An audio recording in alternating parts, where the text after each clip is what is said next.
नमस्कार दोस्तों। जनता ने बीजेपी को दिन में तारे दिखा दिए तो मोदी जी ने सूरज ढलने के बाद रात में शपथ लेने का फैसला कर लिया। ढलते सूरज का संकेत ठीक नहीं है। मैं नरेंद्र दामोदर दास मोदी ईश्वर की शपथ लेता हूं कि मोदी चाहते तो उजाले में भी शपथ ले सकते थे, लेकिन जनता ने मुंह दिखाने वाला जनादेश ही नहीं दिया, तो अब इसमें महामानव करें भी तो क्या करें।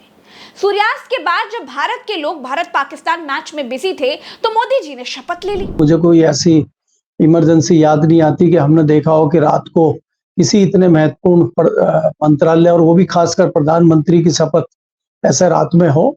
हाँ, शाम के समय हुई है। पिछली बार भी अगर आप 2014 की बात करें तो दोपहर बाद हुई थी, 19 में दोपहर में हुई थी, तो वो एक बात अलग है। लेकिन रात को करना हो सकता है क्योंकि इनको थोड़ा ज्योतिषों पर, पंडितों पर बहुत ज्यादा विश्वास मोदी जी करते हैं, ये रहा हो। गोदी मीडिया ना होती तो अगले दिन अखबार में पता चलता कि मोदी ने तीसरी बार देश के प्रधानमंत्री पद की शपथ ली है।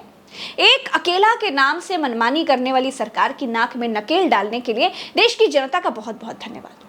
मोदी की शपथ हुई नहीं दोस्तों कि पहले ही एनडीए में सिर फुटौल की खबरें आने लगी। जी हाँ, एनसीपी चीफ अजीत पवार ने कहा कि हमें राज्य मंत्री स्वतंत्र प्रभार के बारे में सूचना मिली, लेकिन प्रफुल्ल पटेल खुद भारत सरकार के कैबिनेट मंत्री पहले रह चुके हैं। हमें खुशी है कि उन्होंने हमें सूचना दी, लेकिन उनके लिए यह पद लेना थोड़ा कठिन है। वहीं एनसीपी नेता प्रफुल्ल पटेल ने भी कहा कि गठबंधन में कोई मतभेद नहीं है। मुझे राज्य मंत्री स्वतंत्र प्रभार के लिए सूचना मिली है, लेकिन मैं तो पहले से कैबिनेट मंत्री था, इसीलिए मैंने इस ओहदे को स्वीकार करने से मना कर दिया था। दोस्तों, एनडीए में सिर्फ फुटौल इतना भयंकर है कि अब हो सकता है कि नरेंद्र मोदी जब विदेश जाएं तो विदेश मंत्री भी मोदी के साथ जहाज में लटक ले। अब हो सकता है कि मोदी जब रक्षा संबंधी समझौते करने के लिए विदेश जाएं तो रक्षा मंत्री भी साथ में चला जाए। खैर दोस्तों, व्यंग अपनी जगह है, व्यंग एक अलग बात है। एक बड़े अच्छे नोट पर मैं प्रज्ञा मिश्रा नरेंद्र मोदी जी को तीसरी बार प्रधानमंत्री बनने पर शुभकामनाएं देती हूं और आशा रखती हूं कि मोदी जी की सरकार जल्दी ना गिरे। बाकी नीतीश कुमार तो आपके साथ है ही, जब तक वो आपके साथ हैं आपकी सरकार पर संकट के बादल तो हमेशा मंडराते ही रहेंगे। मोदी ने ज्यादातर पिछले सरकार वाले मंत्री ही रिपीट किए हैं। करीब 40% मंत्री बीजेपी के बाहर के हैं। जानकार कहते हैं कि मोदी अपने मंत्री इसलिए नहीं बदल पाए क्योंकि जो काम बाकी रह गए, जो कमिटमेंट्स धन्ना सेठों से बाकी रह गए, उनको पुराने मंत्री ही पूरे कर सकते हैं। बाकी कोई बीजेपी के बाहर का कोई मंत्री अगर आ गया तो 100 सवाल उठाएगा, बातें लीक भी हो जाएंगी, वो अलग है। ये तमाम जो मिनिस्ट्रियां हैं, तमाम जो प्रोजेक्ट चल रहे हैं अडानी अंबानी के, उनको तत्काल खत्म किया जाए। इनका कमिटमेंट वही है, इसीलिए किसी कीमत पे प्रधानमंत्री बनना चाहते हैं और किसी कीमत पे जो 4-6 बड़े मंत्रालय हैं उसमें उन पुराने मंत्रियों को रखना चाहते हैं। अगर ये कुछ दिनों के बाद जो है अश्विनी वैष्णव को बदल देंगे, हरदीप पुरी को बदल देंगे, जयशंकर को बदल देंगे, सीतारमण को बदल देंगे, लेकिन पहले 2 महीने जब तक वो सारी चीजें सेटल नहीं हो जाती वो पुराने मंत्री ही तमाम कार्यभार देखेंगे। और अगर कोई नया मंत्री बनता भी है उन विभाग का तो वो पुराना जो मंत्री है वो उसमें डिस्टर्ब करेगा और वो अपनी फाइलों पे काम करेगा। वहां टकराहट होगी क्योंकि नए मंत्री के सामने भी चीजें खुलेंगी। नहीं खुलेंगी तो वो ये पूछेगा चोरी छुपे क्या चल रहा है। एक बात और बताती हूँ दोस्तों, दिल्ली की बीजेपी वाले हार का जिम्मेदार, हार का ठीकरा बाबा पर फोड़ रहे हैं और बाबा ने उत्तर प्रदेश को पूरी तरह से दिल्ली की मुट्ठी से निकाल कर अपनी मुट्ठी में लेना स्टार्ट कर दिया है। बाबा ने मीटिंग बुलाई, लेकिन इस मीटिंग में दोनों शाह के करीबी डिप्टी सीएम गायब रहे। अब पता चला कि दोनों डिप्टी सीएम बड़े साहब की सेवा में दिल्ली गए हुए हैं। वो शपथ ग्रहण करा करके ही लौटेंगे। अब शपथ ग्रहण है भैया, कोई बेटी की शादी तो है नहीं कि हलवाई, टेंट, जनरेटर वगैरह का इंतजाम करा रहे हैं। ना तो उत्तर प्रदेश के दोनों डिप्टी सीएम रिश्ते में कोई फूफा लगते हैं। फिर अपने बॉस बाबा को छोड़कर दिल्ली में आखिर क्यों है? बहुत लोग तो ये सवाल भी पूछ रहे हैं कि गुरु कुछ तो खिचड़ी पक रही है। केशव प्रसाद मौर्य खुद चुनाव हार गए थे और इस बार जो उनके क्षेत्र की सीटें हैं वो भी हार गए हैं, तो बाबा उनसे भी जवाब तलब करेंगे। अगर बाबा को दिल्ली से डांट पड़ रही तो बाबा उनको डांटेंगे। तो एक तो उस डांट से बचाने के लिए उनको जो है छत्र छाया वहां दिल्ली में दी गई है कि डांट से बचा जाए।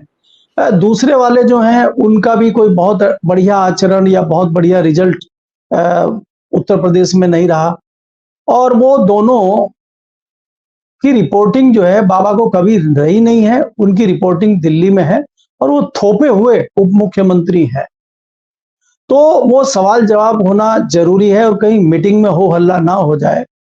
और होगा, अगर वो मीटिंग में होंगे तो होगा, इसलिए वो बचने के लिए उन्होंने दिल्ली का शेल्टर लिया। बीजेपी और मोदी की ये हालत उनके अहंकार के कारण हुई है। अहंकार के कारण ही ज्यादातर धार्मिक स्थलों की सीटें ये हारे हैं। चलिए बिल्कुल असली मुद्दे पर आ जाती हूँ। बहुत लोग ये पूछ रहे हैं कि मोदी अयोध्या क्यों हारे, तो उसका सबसे सॉलिड जवाब यह है कि ये अयोध्या उसी दिन हार गए जब प्रज्ञा मिश्रा की रिपोर्ट्स को अनदेखा करने लग गए थे। इनको लगता था कि उत्तर प्रदेश की इकलौती महिला रिपोर्टर प्रज्ञा मिश्रा लोगों को पैसे देकर मोदी जी के खिलाफ बुलवाती है। यहीं पर ये लोग गच्चा खा गए। जब राम मंदिर बन रहा था ना दोस्तों, तब मैं अयोध्या गई हुई थी।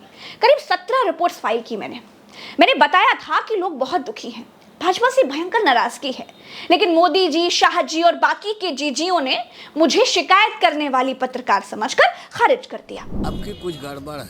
आपकी कुछ गड़बड़ बा? गड़बड़ का है बा? अयोध्या के ये जो तोड़ फाड़ हो रहा है, तोड़ चल रहा है, क्या बोल रहे? विस्तारकरण जो हो रहा है, उसी के उपलक्ष्य में यहाँ के लोग कुछ नाराज हैं। नाराजगी? भगवान की मंदिर बन रही है, हम लोग को खुशी है, लेकिन हम लोग को तो रोजी रोटी दीजिए। हम लोग व्यापारी लोग सब बेरोजगार हो जाएंगे, एकदम सड़क पे आ जाएंगे। दुकानदार सब नाराज हैं। वोट कैसे देंगे भाई, जब रोजी रोटी नहीं मिलेगी गरीब को तो वोट कैसे देंगे? चल, अयोध्या वासियों के चेहरे पर मुस्कान रहती है, दिल में नाराजगी रहती है। नहीं, नाराजगी तो है ही। नाराजगी है। लखनऊ की अघोषित जेल इको गार्डन पर जब लोग धरना देते थे तो मैं उनके बीच जाती थी। बेरोजगार लोग रोते थे, बिलखते थे। अयोध्या में उत्सव चल रहा था। बड़े बड़े धन्ना सेठों को न्योता भेजा जा रहा था। गुजरात, बंबई के बड़े बड़े धन्ना सेठों को अयोध्या में जमीन खरीदवाई जा रही थी। यूपी के बेरोजगार रो रहे थे, अयोध्या को कोस रहे थे, और मोदी राम भजन ट्वीट कर रहे थे। ये हाल था कि रोम जल रहा है और नीरो बंसी बजा रहा था। मेरा नाम अर्चना शर्मा है। मैं अयोध्या से हूँ। अयोध्या से हैं जी। आप आंसू बहा रही हैं। अनुज पास आइए और इनके आंसू दिखाइए। आप यहाँ पर बैठकर आंसू बहा रही हैं। अरे आपको तो जा करके वहाँ मंदिर बन रहा है, वहाँ मंदिर बन रहा है, तो जाइए उद्घाटन में जाइए मंदिर के। मैम, अयोध्या की बात होती है लेकिन अयोध्या की जनता की बात नहीं होती है। अब हमारे अंदर क्षमता नहीं रह गई है। अब इस सरकार को एक अहंकार ये हो गया है कि हमें अब कोई नहीं हरा सकता है, क्योंकि यही अहंकार कुछ दिन पहले रावण, कौरव और कंसुक भी हो गया था कि अहंकार में तीनों गए, धन, वैभव और वंश। और ना मानो तो देख लो रावण, कौरव, कंस, क्योंकि आज तक हमने हमेशा बीजेपी को वोट दिया है। उसका ये लोग सोच रहे हैं कि हम लोग जाहिल और अनपढ़ हैं। जिस दिन हम लोग अपनी औकात पे आ गए ना, इनको अर्श से फर्श पे पटक देंगे।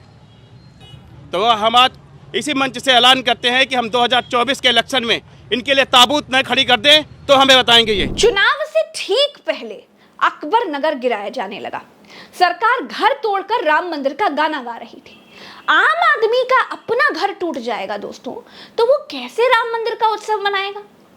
अयोध्या से 100-200 किलोमीटर दूर लखनऊ में भी लोग सरकार को कोस रहे थे, बद्दुआएं दे रहे थे, और मैं उनके बीच में थी।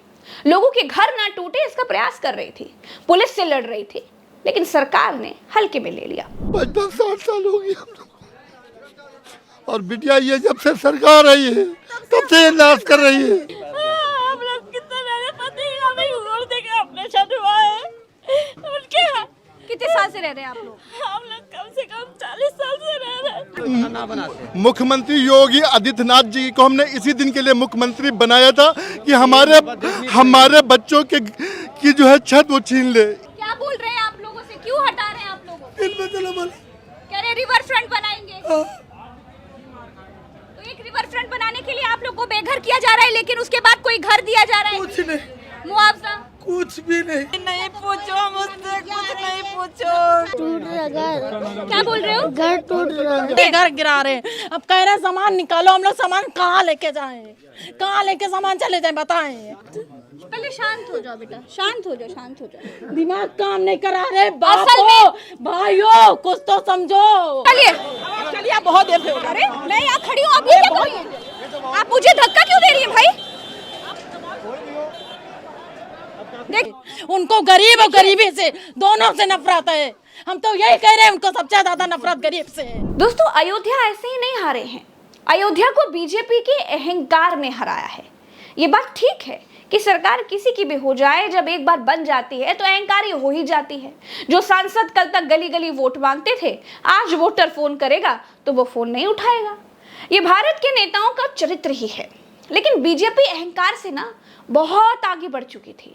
अघोषित तानाशाही चल रही थी, जहां किसी की कोई सुनवाई नहीं थी। मोदी के मुंह से जो निकल रहा था वो चल रहा था, वो जो मन में आ रहा था बोल रहे थे। कोई खाई कंदक खुआ कुछ था ही नहीं। संसद से विपक्षी सांसदों को निकालकर बाहर फेंक दे रहे थे। मणिपुर जल रहा था और प्रधानमंत्री जी फूफा की तरह नाक फुलाकर बैठे थे।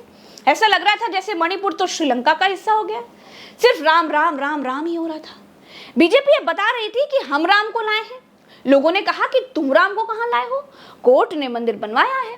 अयोध्या में बीजेपी को उनका ही झूठ, उनका ही प्रपंच, उनका ही झूठा प्रोपेगेंडा ले डूबा। दोस्तों, अब मैं एक बहुत बड़ी बात कहने जा रही हूं, उसको ध्यान से समझिएगा।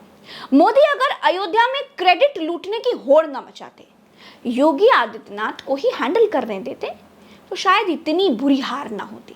मोदी के अहंकार और शाह की चाणक्यगिरी ने सब कुछ गुड़ गोबर कर दिया। बाकी लोग तो नाराज थे ही।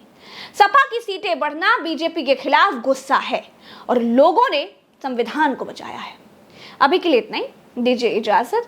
वीडियो अगर पसंद करेंगे तो इसे लाइक जरूर कीजिएगा और शेयर जरूर कीजिएगा।